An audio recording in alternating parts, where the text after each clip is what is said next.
Hello all, welcome to the N-Breezin session. Today we will be discussing three topics. The first one is Forex reserves, the second one is transfer of High Court judges, and the third one is Swachh Sarvekshan 2021. Let us straight away move on to the first topic. This is in news as the Forex reserves of India has fallen for the second week in a row. So the Forex reserves are assets that are held on by the central bank of a country in foreign currencies. So it can include bonds, treasury bills and other government securities.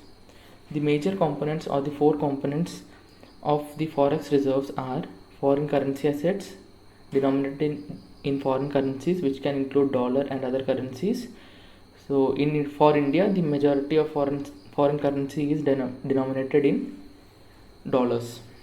And the second one is gold. The third one is special drawing rights. So the SDR is an international reserve asset created by the IMF to supplement the official reserves of its member countries.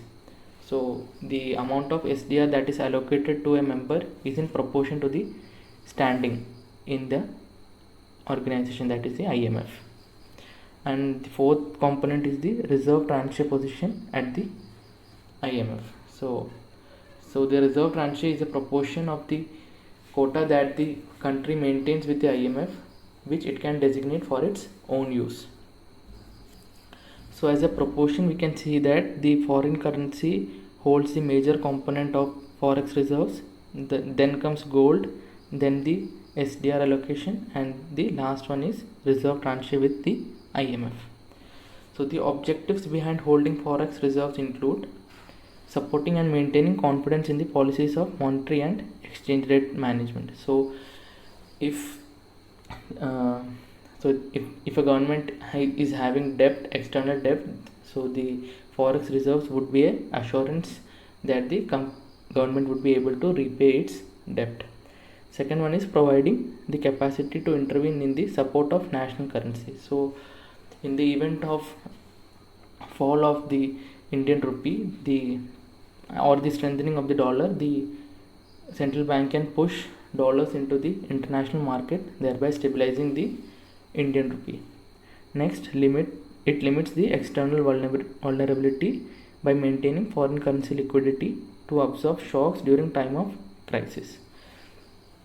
So in the event of any economic crisis, the foreign currencies can be exchanged with other countries, or the liquidity can be put into the international market to stabilize the international economy. So these are the objectives behind holding forex reserves. This is all in this topic. Let us move on to the next topic. The second topic for today is transfer of High Court judges. So it is in news as protests have erupted over the transfer of Chief Justice of Madras High Court to Meghalaya. So if we look into the constitutional provisions, Article 222 provides for the transfer of High Court judges. It says that the President may transfer one judge from a High Court to another after consultation with the Chief Justice of India. Also, compensatory allowance may be provided to the transferred judge. Then, if we look into the process that has evolved over the years through the judge's case, we can see that the proposal for the transfer must be initiated by the Chief Justice of India.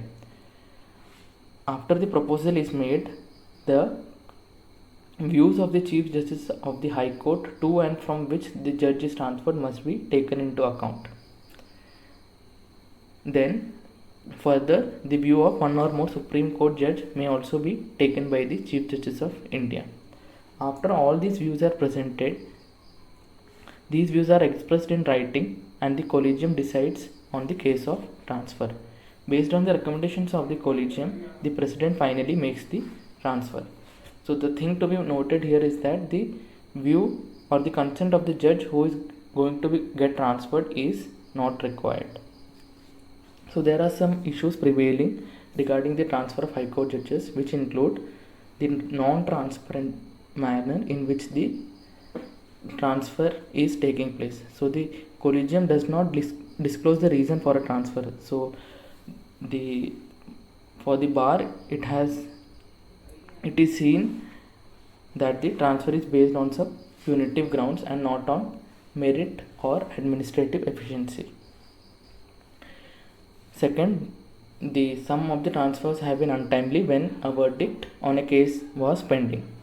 Also, some transfers may have also been seen as politically motivated, like the transfer of S. Muralidhar, who was the Chief Justice of the Delhi High Court, and he was transferred one day after he gave the verdict on the Delhi riots case.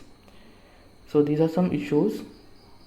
So as a way forward, we can say that the collegium, though it must remain independent in its functioning, should make the procedures more transparent. So we shall move on to the next topic.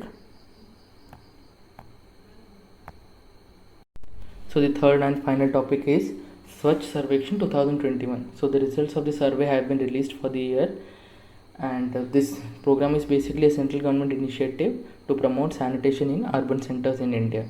This works under the Swachh Bharat mission. The results of the survey are released by the Ministry of Housing and Urban Affairs, and the survey is conducted by the Quality Council of India.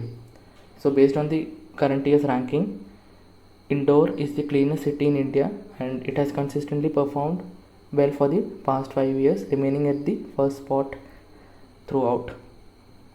So the cleanest state in India is Chhattisgarh for more than 100 urban local bodies category, and Jharkhand for the less than 100 urban local bodies category. The cleanest Ganga town is Varanasi, and the cleanest cantonment is Ahmedabad. There have been other initiatives under the Swachh Sarvekshan 2021, which include the Safai Mitra Suraksha Challenge and the certifications for garbage free rating for cities. So these are the new initiatives under the Swachh Sarvekshan for this year. So these are the topics that are to be discussed today. Thank you.